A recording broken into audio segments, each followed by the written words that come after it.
Tunggal, supaya setiap orang yang percaya kepadanya tidak binasa, melainkan beroleh hidup yang kekal.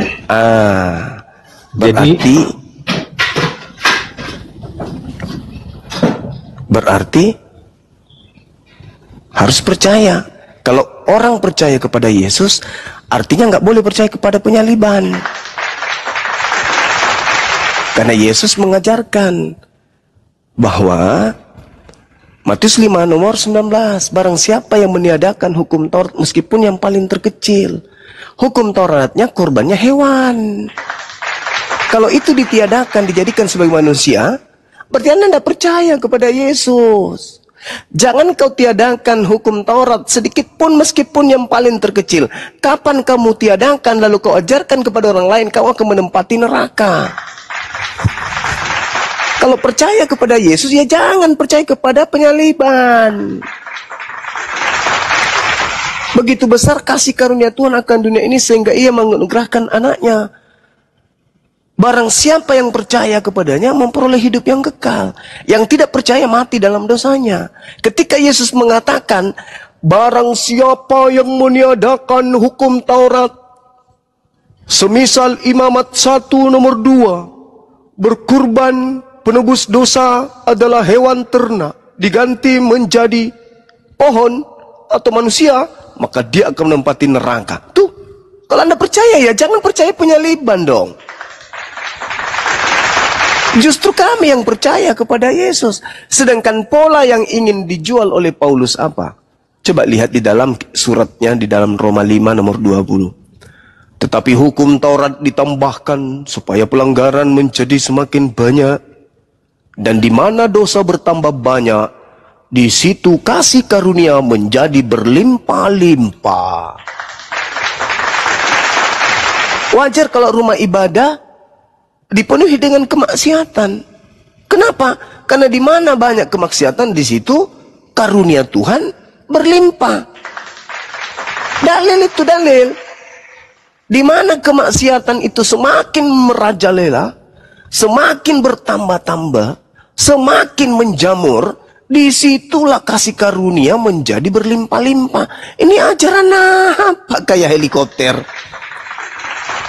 Di mana ada dosa, di situ kemudian ada kasih karunia. Mau enggak di gereja ini ada datang kasih karunia Tuhan? Mau. Mari kita bermaksiat yuk. Rame-rame.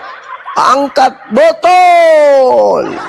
Joget-jogetan. Itu kan dalil tuh. Roma 5 nomor 20. Sementara Tuhan itu membenci yang namanya kemaksiatan, membenci yang namanya dosa. Kok di mana ada dosa di situ banyak melimpah kasih karunia? Maksudnya apa itu, Bang? Inilah pola barat yang dianut oleh orang-orang Vatikan, oleh orang-orang Romawi sebagai penguasa setengah dari bumi saat itu, yang ingin dilegalkan oleh Paulus dengan mengatasnamakan Yesus. Makanya Yesus berkata kepada pengikutnya, waspada dari penyesat iblis yang datang kepada kalian dengan memakai namaku dan berkata akulah Kristus.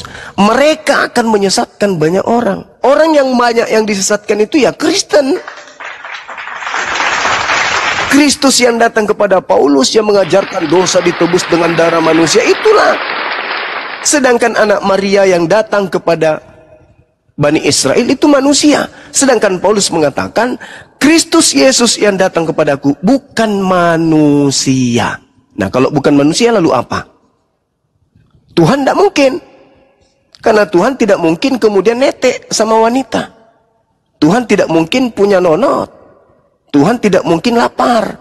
Nah, sementara dia mengatakan dia bukan manusia. Lalu kalau bukan manusia lalu apa? Satu-satunya kandidat ya iblis. Jadi Yesus yang datang adalah penyesat. Kata Yesus di dalam Matius 24. Waspadalah kepada penyesat yang datang kepadamu dengan memakai nama Yesus dan berkata akulah Kristus. Mereka akan menyesatkan banyak orang. Nah, yang datang kepada Paulus, yang datang kepada pengarang kitab Wahyu, yang datang kepada Lukas, yang datang kepada Markus, yang datang kepada Petrus. Itu semua adalah Kristus-Kristus palsu yang mereka ajarkan itu. Inilah yang minta diwaspadai kemudian. Sedangkan Anda tidak mewaspadainya. Anda malah menguatkan ajaran Kristus palsu itu. Dengan apa? Dengan mengajarkan orang untuk percaya kepada pengorbanan di atas salib. Padahal Yesus melarang penyaliban itu. Yesus nggak mau. Coba Anda baca Yohanes 8 nomor 23, 43, 32 sampai nomor 44. Di situ Yesus nggak mau. Justru Yesus menganggap orang yang ingin membunuhnya adalah anak-anak iblis. Iblislah yang menjadi bapakmu. Jadi membunuh Yesus bukan menebus dosa, tetapi melahirkan dosa. Siapa yang mewariskan dosa? Adam atau Paulus? Iya, Paulus. Adam itu tidak pernah mewariskan dosa. Yang mewariskan dosa itu Paulus. Karena Pauluslah yang melantik si Kristus setara dengan pencipta langit dan bumi. Dia itu. Kalau Adam cuma makan buah ilmu pengetahuan, baik dan jahat, dosanya tidak diwariskan. Tapi kalau Paulus melantik manusia, Kristus menjadi sama seperti Tuhannya Yahudi. Ini dosa yang diwariskan oleh Paulus kepada orang Kristen. Islam datang mencuci kalian dari dosa-dosa itu, kalau mau mendengarkan Islam. Tapi kalau Islam pun ditolak, lalu butuh juru selamat dari mana lagi? Tak ada lagi nabi setelah Nabi Muhammad. Tidak ada lagi umat sebaik umat Nabi Muhammad. Anda dinasehati sama umat Nabi Muhammad nih. Anda nggak mau terima, ya neraka jahanam tempatnya, kekal di sana. Coba nanti nih, Anda punya anak. Begitu dia sudah bisa mengerti, Anda ajarin. Anakku, iya paman, kita ke gereja yuk. Ngapain? Di mana dosa bertambah banyak, di sana kasih karunia berlimpah-limpah. Anda ajak anak Anda ke gereja nyembah Kristus. Padahal Yesus nggak pernah ngajarkan itu. Anda ajarkan anak Anda makan babi, tidak bersunat, minum khamar, dan seterusnya. Berarti Anda mewariskan dosa itu kepada anak Anda. Anak Anda juga nanti mewariskan kepada cucu Anda. Cucu Anda mewariskan kepada cicit Anda. Mati Anda lebih duluan, di alam kubur aja sudah dipanggang, belum masuk neraka. Kenapa? Karena Anda mewariskan dosa-dosa yang sangat luar biasa, yang sangat dimurkai oleh Tuhan kepada keturunan abang. Seperti itu saudaraku, haleluya. Haleluya, haleluya. Semoga kasih karunia berlimpah-limpah atas kita semua. Ya gini dia bang. Dalam Roma pasal 5 ayat 20 itu kan tertulis seperti ini. Tetapi hukum Taurat ditambahkan supaya pelanggaran menjadi semakin banyak, dan di mana dosa bertambah banyak, di situ kasih karunia menjadi berlimpah-limpah. Di dalam kami sebagai umat Kristen yang memperoleh pengajaran Alkitabiah, ya kan? Itu maknanya seperti ini dia bang. Sewaktu hukum Taurat itu belum ada, iya kan? Kita nggak tahu dosa itu apa. Karena semua dianggap bisa benar. Karena nggak ada larangan dari Tuhan secara tertulis. Tetapi setelah ada hukum Taurat, semua yang dilarang hukum Taurat itu jika dilakukan manusia, menjadikan manusia itu berdosa. Sehingga itulah makanya dinyatakan dosa semakin banyak, kasih karunia berlimpah-limpah. Artinya apa? Ketika kita melakukan satu dosa, ya kan, kita akan menerima pengampunan itu sedikit. Tetapi ketika seseorang melakukan banyak dosa, kasih karunia itu bisa dicurahkan dengan limpahnya, dengan banyaknya. Misalnya kalau hanya satu dosa yang ada di dunia ini, berarti kasih karunia itu hanya sedikit. Tapi kasih karunia itu menjadi berlimpah-limpah karena ada banyak dosa. Misalnya ada dosa pembunuhan, ada dosa pencurian, ada dosa dusta, ada dosa tipu daya, ada dosa menyembah Allah. Jadi banyak dosa. Jadi karena banyak dosa, maka kasih karunia itu dapat dicurahkan berlimpah-limpah. Gitu dia maknanya, Bang. Jadi bukan berarti karena kita menerima kasih karunia berlimpah-limpah, maka kita harus melakukan dosa dulu. Itu salah. Tapi yang benar gini, ketika orang-orang belum mengenal Yesus, ya kan, belum percaya kepada Yesus, kan orang-orang itu di hadapan Yesus sudah terhitung sebagai orang berdosa. Karena dia udah terhitung sebagai orang berdosa, ya kan, makanya dia perlu penghapusan dosa. Bagaimana caranya? Caranya adalah dengan percayai Yesus sebagai Kristus dan Tuhan. Lewat doa pengakuan iman, lalu dibaptis. Gitu dia sederhananya, Bang. Oke. Inilah kemudian yang dinubuatkan oleh Yesus dalam Matius 24 nomor 15. Apabila si pembinasa keji ini duduk sebagai rasul, seperti yang telah dinubuatkan oleh Nabi Daniel di dalam kitab Daniel 7 nomor 25, memutarbalikkan hukum Tuhan. Hukum Taurat itu ditambahkan supaya pelanggaran semakin menjadi banyak. Undang-undang itu dibuat supaya tidak banyak pelanggaran. Ini kok undang-undang dibuat supaya semakin banyak pelanggaran. Di mana dosa bertambah banyak, di sana kasih karunia menjadi berlimpah-limpah. Di mana banyak pelanggaran lampu merah, di sana banyak surat tilang. Itu baru betul. Tetapi hukum Taurat ditambahkan supaya jangan banyak melanggar. Dan di mana dosa bertambah banyak, di situ murka Tuhan akan semakin banyak. Karena Tuhan murka kepada dosa. Bukan Tuhan itu mengasihi dosa, enggak. Ini kok kebalik Paulus ini memang. Dia memutarbalikkan hukum Tuhan. Ulangan 4, jangan kau nambah, jangan kau mengurangi. Akan tetapi tuliskan, hafalkan, baca berulang. Apabila engkau jalan, berdiri, dan seterusnya. Ajari anakmu, kalau perlu ikat di tanganmu, tulis di pintu gerbang rumahmu. Supaya kamu tidak mengurangi, supaya kamu tidak menambahkan. Ini malah kok aneh. Hukum Taurat ditambah supaya pelanggaran menjadi banyak. Di Indonesia ini, Bang, kalau sudah banyak pelanggaran yang dilihat oleh pemerintah, maka pemerintah bikin aturan supaya pelanggaran itu berkurang. Bukan bikin aturan supaya banyak dilanggar. Bukan. Pemerintah memutuskan kepada rakyat Indonesia, di awal bulan Mei 2025, kita akan merevisi undang-undang dengan anggaran APBN dan seterusnya, supaya aturan semakin banyak dan supaya semakin banyak kemudian pelanggaran dan banyak denda. Mati meja. Aturan dibuat supaya pelanggaran dikurangi. Karena Tuhan itu maha mengetahui, Tuhan itu maha melihat, Tuhan itu maha menyaksikan. Bukankah konsep Kristen sendiri yang mengatakan Adam sudah jatuh ke dalam dosa, sehingga manusia jatuh ke dalam dosa seluruhnya? Berarti harus dibuat aturan supaya dosa itu tidak bertambah.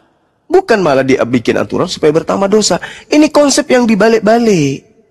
Dan hanya orang yang memiliki hikmat yang bisa paham itu. Di mana dosa bertambah, di situ kasih karunia menjadi berlimpah-limpah. Coba. Sekarang ketika orang ke masjid tidak ada dosa di situ, tidak ada kasih. Ketika orang pergi ke tempat diskotik, di sana ada narkobeng dan seterusnya, di situ ada seks bebas dan seterusnya, disitulah kasih karunia melimpah, gitu maksudnya. Pantas saja dunia barat itu semakin ramai ke tempat-tempat maksiat, karena ternyata di situ ada kasih karunia menumpuk-numpuk. Alamak. Kalau di Islam, di mana banyak dosa, disitulah azab Allah turun, bukan kasih karunia yang turun. Memang kebalik lah agama Anda ini. Kebalik. Kalau kami di Islam, semakin banyak maksiat, semakin banyak laknat, semakin banyak kutuk. Kalau di Anda, semakin banyak dosa, semakin banyak kasih karunia. Pantas saja kalian berlomba-lomba bikin dosa.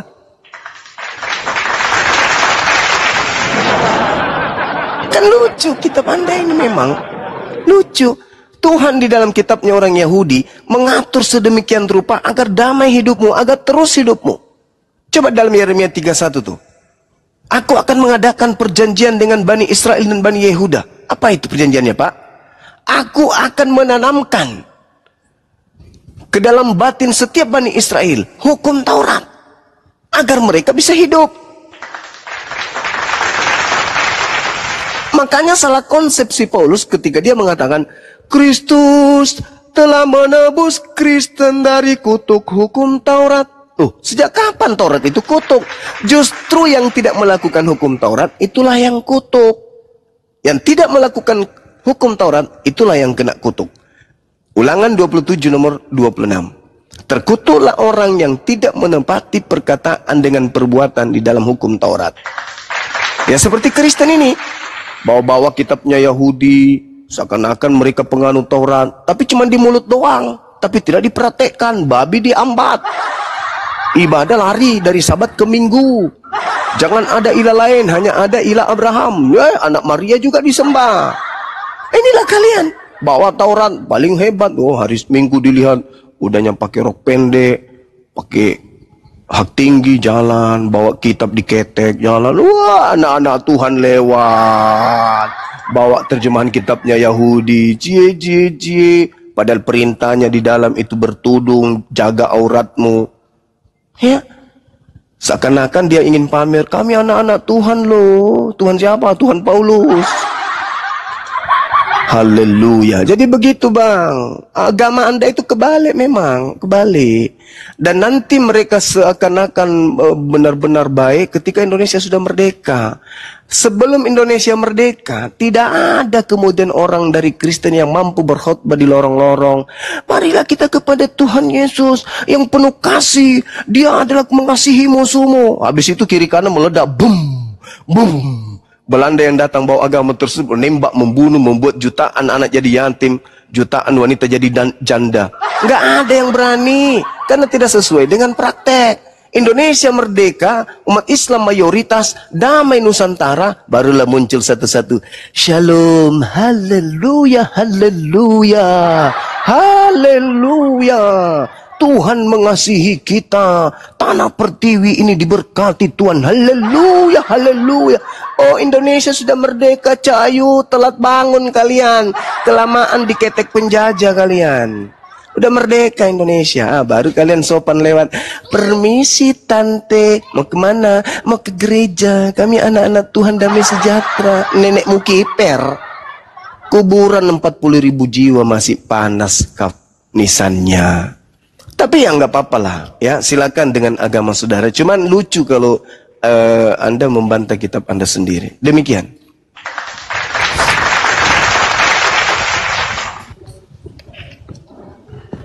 Ya, terima kasih Bang. Haleluya, haleluya, haleluya. Ya, kembali tetap kita kepada Roma pasal 5 ayat 20 itu. Pengertiannya sebenarnya seperti ini Bang. Hukum Taurat itu kan dibuat oleh Musa, oleh Allah melalui Musa. Melalui hukum Taurat itu kan ada beberapa larangan, ada 10, ya kan. Jadi dari yang 10 ini, kalau nggak dibuat, kan itu bukan merupakan dosa bagi umat manusia, karena bukan menjadi larangan Tuhan. Karena di dalam Alkitab kan itu tertulis dengan jelas, bahwa dosa itu adalah pelanggaran akan hukum-hukum Allah, ya kan. Nah jadi, lewat kitab Taurat itu atau 10 larangan Tuhan melalui Musa itu, jadi ada banyak dosa kita ketahui. Kalau kita nyembah berhala kita berdosa, nyembah setan kita berdosa, nyembah patung kita berdosa, ya kan? Mencuri kita berdosa, ya kan? Mengingini istri orang lain kita berdosa, ya kan? Menyebut nama Tuhan sembarangan kita berdosa, dan yang lain lagi, ya kan? Nah, jadi karena udah banyak hal-hal yang disebut dosa itu, ketika Yesus datang dia menyatakan kasih karunia. Kan di dunia ini kan ada banyak manusia. Kalau sekarang katanya udah tercatat lebih dari 6 miliar orang, ya kan, manusia ada di dunia ini. Jadi dari 6 miliar orang itu, ya kan, kalau dia nggak percaya kepada Yesus, mereka di hadapan Yesus adalah orang berdosa. Supaya mereka nggak jadi orang berdosa, dia harus percaya kepada Yesus. Kalau sudah percaya kepada Yesus, dia harus hidup dalam kebenaran-kebenaran. Dia harus berdoa, dia harus beribadah, dia harus mengasihi. Sederhananya gitu dia, Bang. Gini, saudara. Anda coba lihat dalam satu perikop bagaimana kemudian Paulus mencoba untuk mengibulin kalian. Sebab itu sama seperti dosa telah masuk ke dalam dunia oleh satu orang, dan oleh dosa itu juga maut. Demikianlah maut itu telah menjalar kepada semua orang, karena semua orang telah berbuat dosa. Semua orang telah berbuat dosa. Saya ulang lagi, semua orang telah berbuat dosa. Tetapi sebelum hukum Taurat ada, telah ada dosa di dunia. Tetapi dosa itu tidak diperhitungkan kalau tidak ada hukum Taurat. Dengan kata lain, Paulus sendiri telah membatalkan dosa waris. Kan lucu, kalian aja tidak mendalami Bible itu. Dosa masuk ke atas muka bumi ini melalui satu orang Adam. Tetapi karena belum ada Taurat, maka tidak ada dosa. Jadi Adam sampai manusia ke Musa itu tidak ada dosa. Belum diperhitungkan. Kenapa? Karena belum ada hukum Taurat katanya. Kata Paulus dalam Roma 5 nomor 13. Sebab hukum Taurat, sebelum hukum Taurat, telah ada dosa di dunia. Akan tetapi dosa yang ada itu tidak diperhitungkan kalau tidak ada hukum Taurat. Sungguh pun demikian, maut telah berkuasa dari zaman Adam sampai kepada zaman Musa juga atas mereka yang tidak berbuat dosa dengan cara sama seperti yang telah dibuat oleh Adam, yang adalah gambaran Dia yang akan datang. Tuh, dia mencoba untuk mendoktrin gambaran Dia yang akan datang. Dia mencoba untuk mendoktrin. Tetapi karunia Tuhan tidaklah sama dengan pelanggaran Adam. Sebab jika karena pelanggaran Adam, satu orang ini, semua orang telah jatuh ke dalam kuasa maut, jauh lebih besar lagi kasih karunia Tuhan dan karunia-Nya yang dilimpahkannya atas semua orang karena satu orang, yaitu Yesus Kristus. Dan kasih karunia tidak berimbang dengan dosa satu orang. Sebab penghakiman atas satu pelanggaran itu telah mengakibatkan penghukuman.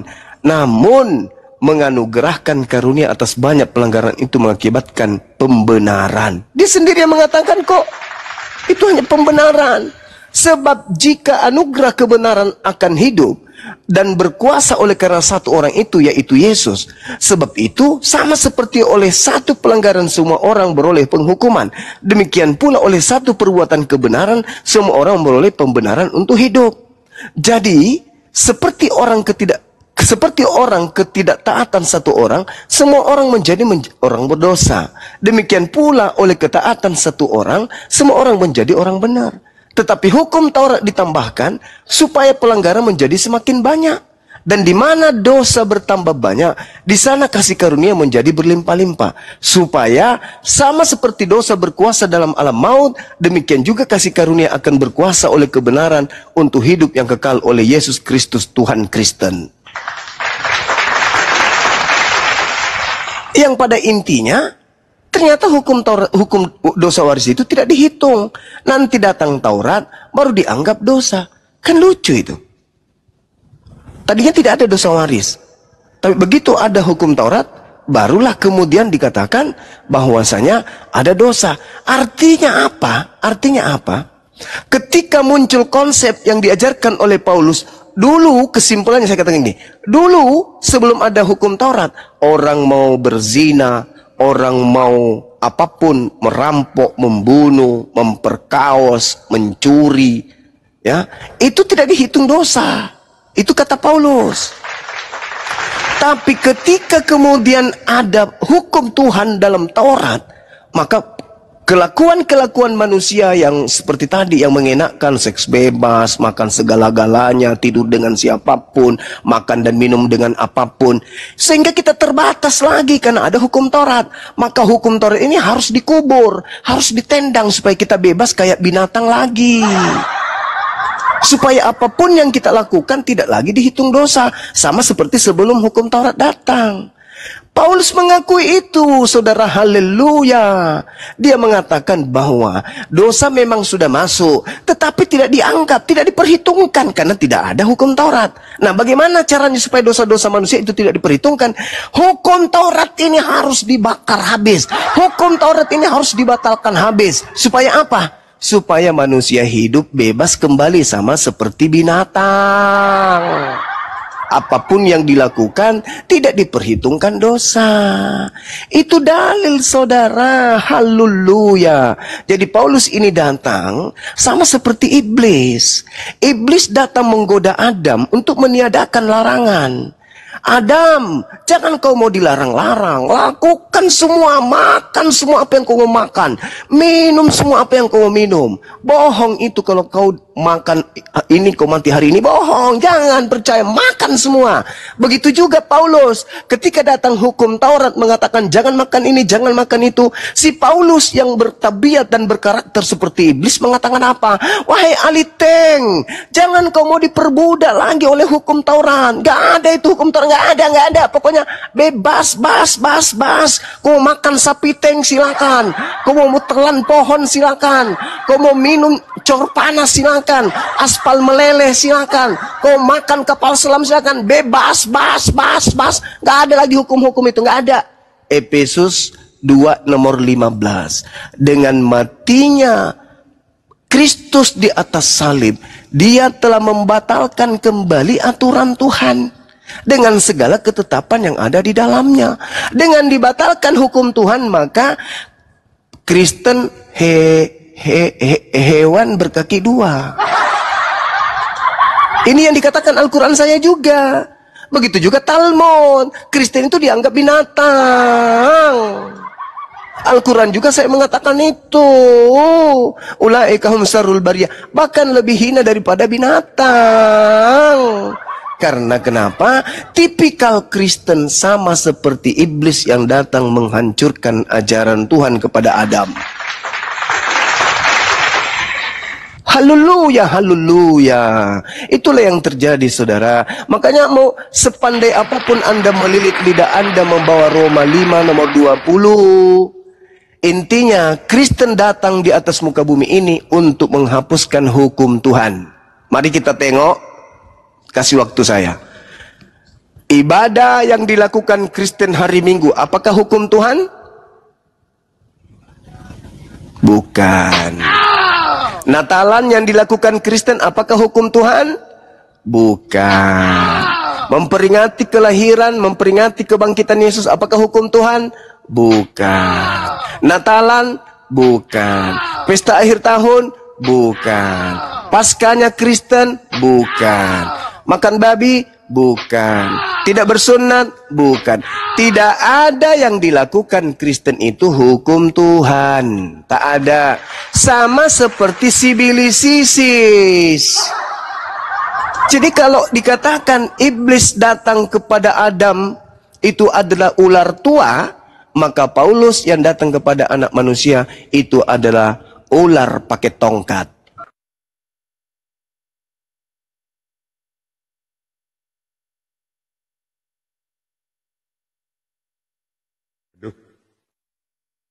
Ada bang Suba.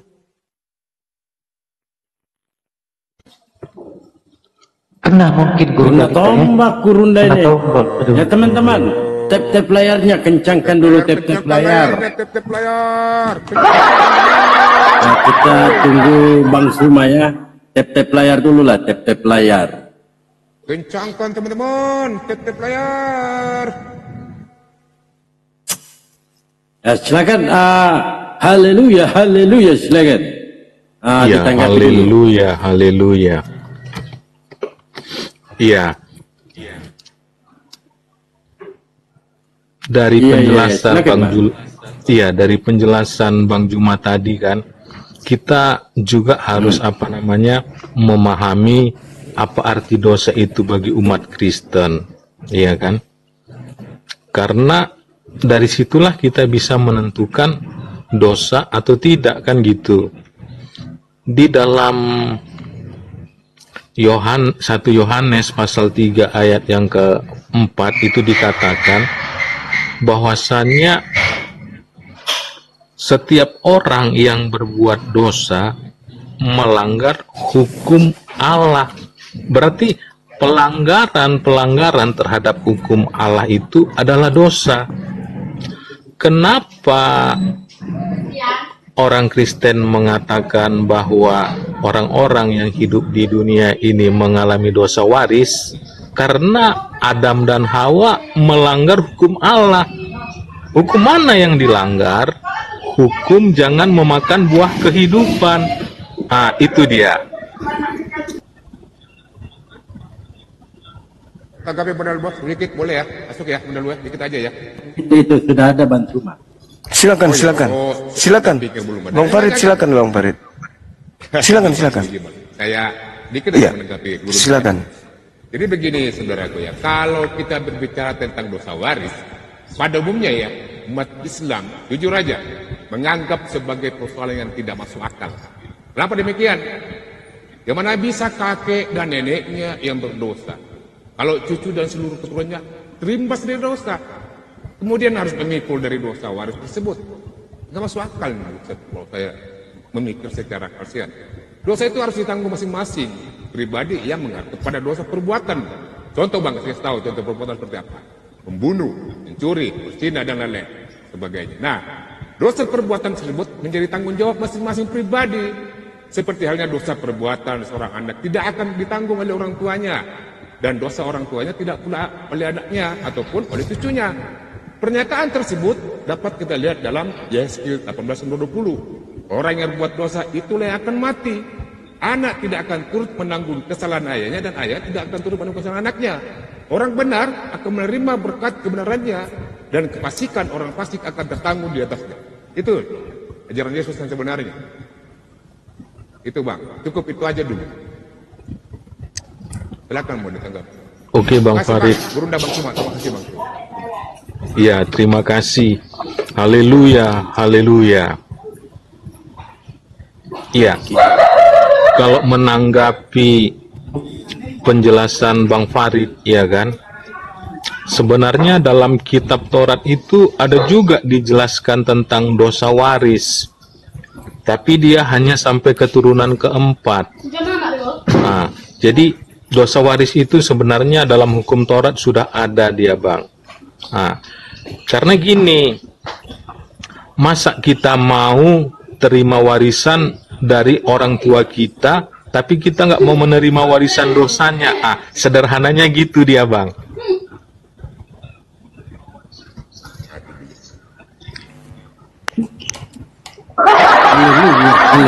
Silakan Bang Suma. Jadi kalau menerima harta sekaligus dosa-dosa orang tua kita terima.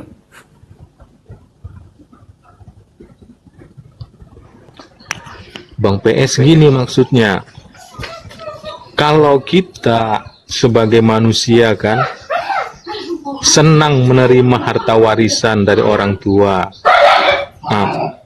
ketika orang tua kita ada dosa-dosanya, bukankah itu layak kita terima karena kita mewarisi harta benda mereka kan gitu?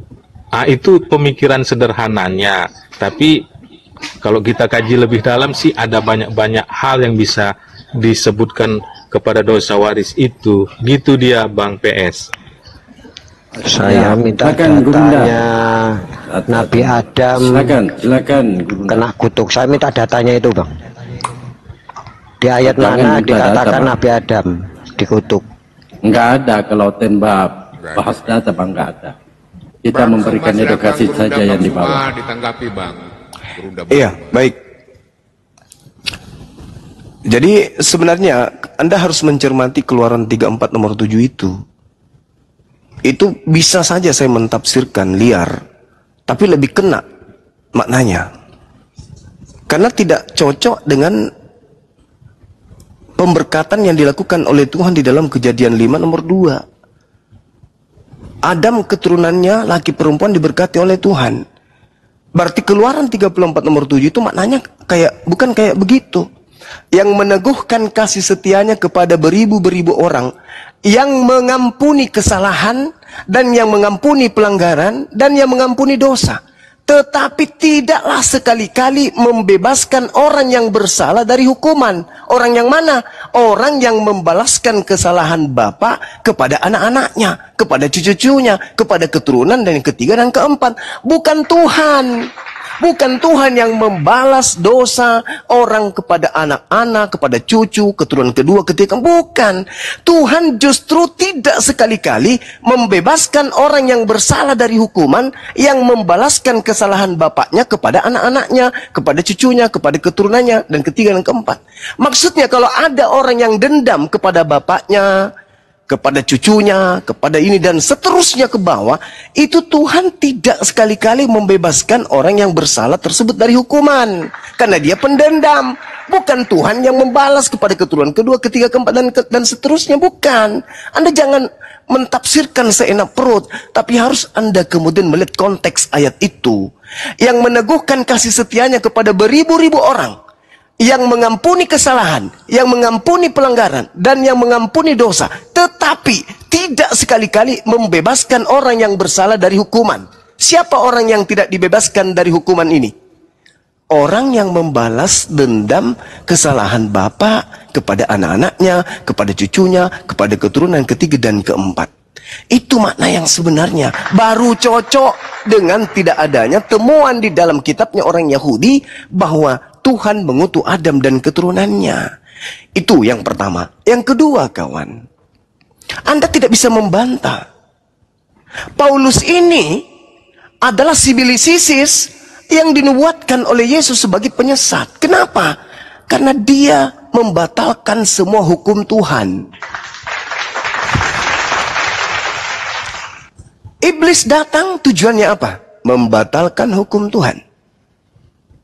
Paulus datang tujuannya apa? Menjual Yesus. Membatalkan hukum Tuhan. Coba Anda lihat tuh di Efesus 2 nomor 15. Dengan matinya Yesus, dia telah membatalkan hukum Taurat dengan segala ketetapan perintah yang ada di dalamnya.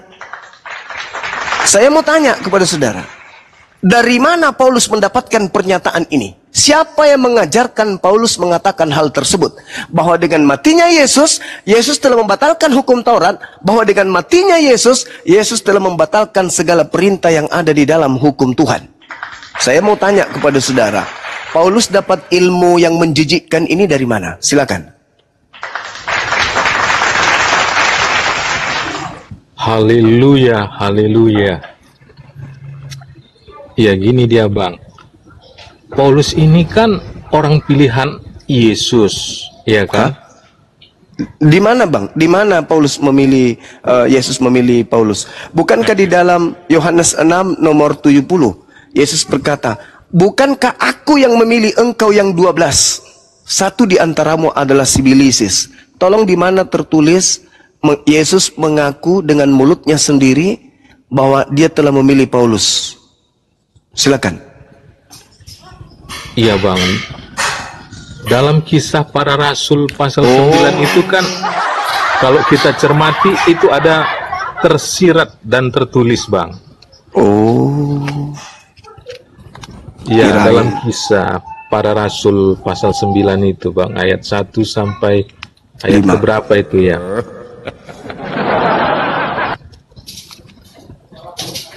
Paulus dengan indahnya, dengan mudahnya, dengan matinya Kristus di tiang salib, dia telah membatalkan hukum Taurat. Sementara Yesus mengatakan, barang siapa yang meniadakan, bukan membatalkan lagi, meniadakan, meskipun yang paling terkecil, lalu mengajarkan kepada orang lain, maka dia akan menempati tempat terhina di kerajaan langit.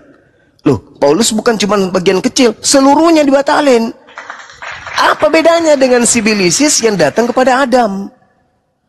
Ketika kemudian Adam berhasil direcoki oleh iblis, iblisnya tepuk tangan. Ketika kemudian iblis berhasil menghapuskan hukum-hukum Tuhan, siapa yang tepuk tangan? Iblis dan Kristen. Coba saya kasih bukti. Kisah Para Rasul 6 nomor 16 sampai nomor 18. Yang memproklamirkan kerasulan Paulus di situ siapa? Iblis. Yang melantik dan memilih Paulus kemudian menjadi utusan. Siapa? Ya iblis yang datang kepada gurun. Akulah Yesus yang kau aniaya. Itu bukan anak Maria itu, Bang. Itu si Bilisis itu. Makanya Yesus berpesan kepada muridnya, waspadalah kepada penyesat yang datang kepadamu dengan memakai namaku dan berkata akulah Kristus. Berarti penyesat itu berkata apa? Aku Yesus Kristus. Jadi apabila ada orang berkata kepadamu ada Yesus di sini, ada Yesus di sana, jangan kau percaya. Camkanlah, aku sudah mengatakannya terlebih dahulu kepadamu. Jika ada orang yang berkata bertemu dengan Yesus di padang gurun, bertemu Yesus di dalam bilik rahasia, jangan kamu percaya. Sebab Kristus palsu dan nabi-nabi palsu akan datang, banyak melakukan mujizat, sekiranya mungkin menyesatkan orang-orang pilihan. Nah, siapa yang datang kepada Paulus? Memenuhi. Penyesat itu tujuannya apa? Menghapuskan hukum Tuhan.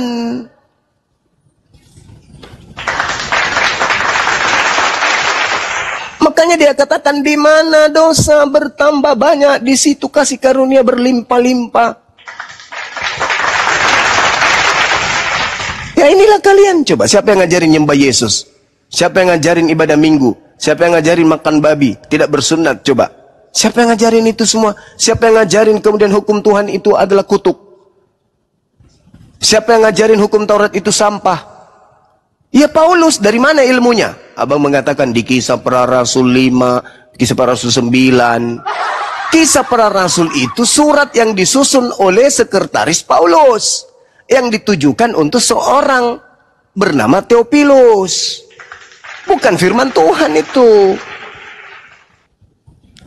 Makanya waspada, waspada, waspada kepada penyesat yang datang kepadamu memakai namaku, berkata akulah Kristus.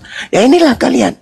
Ketika Yesus mengatakan dalam Matius 24 nomor 5, dia akan menyesatkan banyak orang, harus tergenapi. Mana orang banyak itu? Ya aliteng, mana lagi? Kristus telah menebus kita dari kutuk hukum Taurat.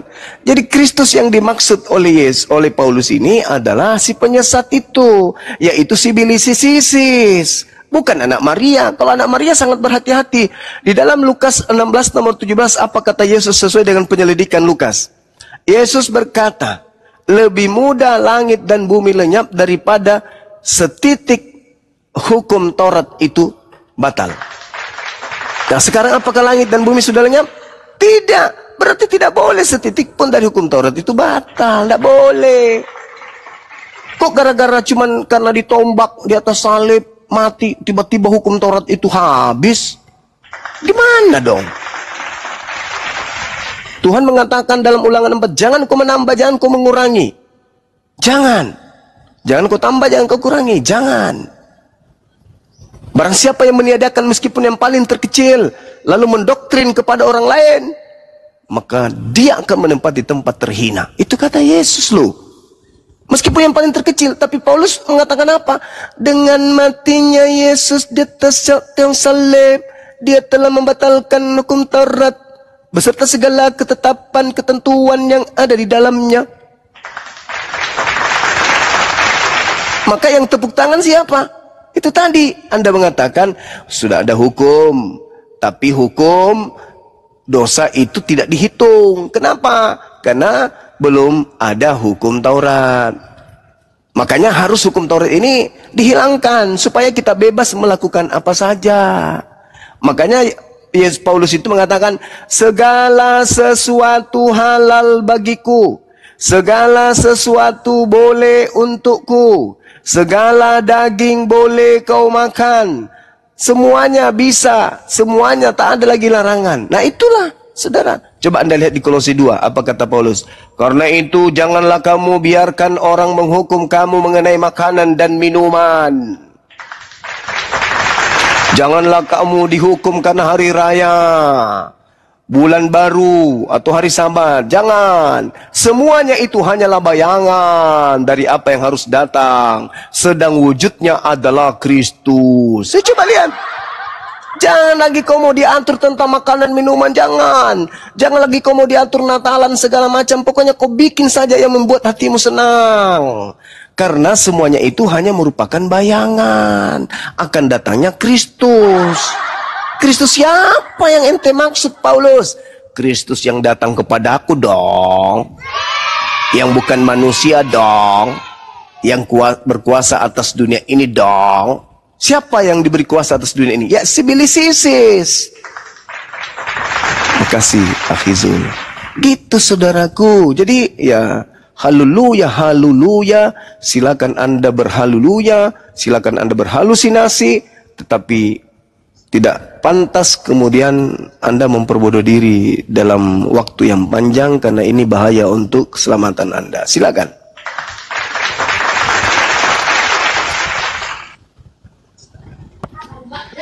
Haleluya, haleluya. Terpujilah Tuhan. Ya gini, saya akan mulai. Ya, saya akan mulai dari kutuk. Iya kan? Di dalam kitab Keluaran pasal 20 ayat yang kelima dikatakan gini. Jangan sujud menyembah kepadanya atau beribadah kepadanya, sebab aku Tuhan Allahmu adalah Allah yang cemburu, yang membalaskan kesalahan kepada bapa, kepada anak-anaknya, kepada keturunannya yang ketiga dan keempat dari orang-orang yang membenci aku. Nah, jadi sesungguhnya yang membalas hukuman kepada anak-anak itu adalah keturunan yang keempat, ya kan? Bukan manusia. Tapi ya itu kalau pemahaman Bang Juma ya saya fine-fine aja ya kan, karena memahami Alkitab ini nggak ada patokan yang harus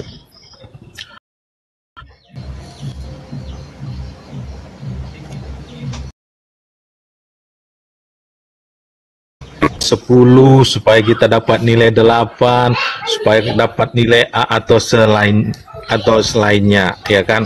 Tapi memahami Alkitab ini adalah supaya kita beroleh pengampunan dosa, beroleh keselamatan, dan boleh melakukan hal-hal yang baik di dunia ini. Ya gitu dia. Nah, saya akan juga masuk kepada Paulus, ya kan? Karena Paulus ini memang orang pilihan Allah, ya kan? Kenapa dia pilihan Allah? Seperti saya katakan tadi, dia telah ditentukan seperti yang tertulis dalam kitab Kisah Para Rasul pasal 9 ayat yang ke-15. Jadi dia merupakan alat pilihan Allah. Dan Paulus itu bukan mengajarkan hal-hal yang tidak baik. Sebenarnya Paulus itu mengajarkan hal-hal yang baik, ya kan? Seperti yang tertulis dalam 1 Korintus pasal yang ke-6 ayat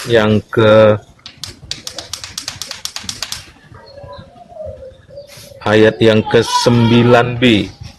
Demikian tertulis, jangan sesat orang cabul, penyembah berhala, orang berzina, banci, orang pemburit, pencuri, orang kikir, pemabuk, pemfitnah, dan penipu tidak akan mendapat bagian dalam kerajaan Allah.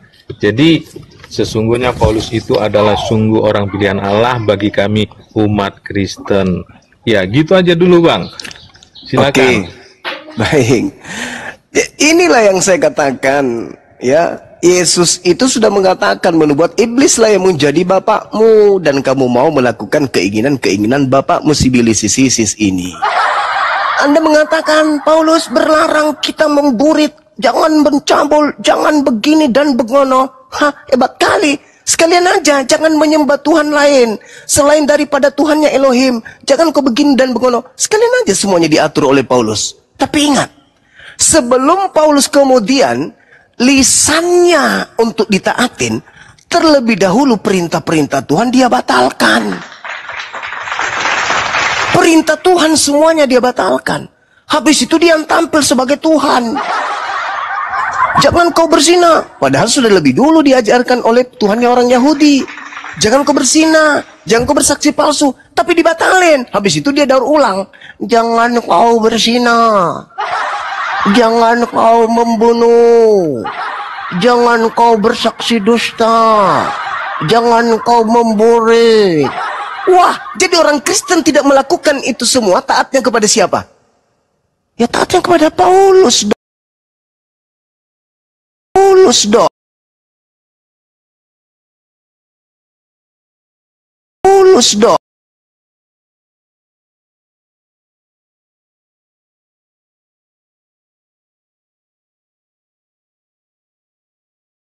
Paulus dong.